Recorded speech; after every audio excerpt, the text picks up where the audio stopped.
ભાવનગરના કુંભારવાડા રામદેવનગર વિસ્તારમાં બાતમીના આધારે બોરતળાવ પોલીસે રેડ પાડીને જુગાર રમી રહેલ સજનબેન વિજયભાઈ ઉતેડિયા, કંચનબેન ઈશ્વરભાઈ ચુડાસમા, ગંગાબેન દિનેશભાઈ ઉતેડિયા, રમીલાબેન નવઘણભાઈ ઉતેડિયા, રીનાબેન પ્રકાશભાઈ બારૈયા અને રમીલાબેન વિક્રમભાઈ ચૌહાણ સહિત 6 મહિલાઓને ગંજીપત્તાના પાના અને રોકડા ₹10,600ના મુદ્દામાલ સાથે ઝડપી લઈ બોરતળાવ પોલીસ સ્ટેશનમાં ગુનો નોંધી આગળની કાર્યવાહી હાથ ધરી હતી।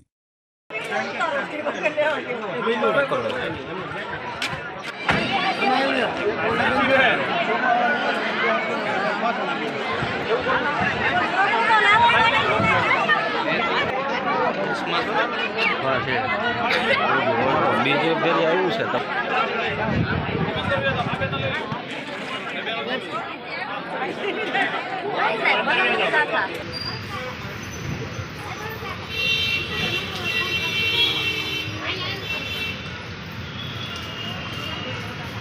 Hello, Ben.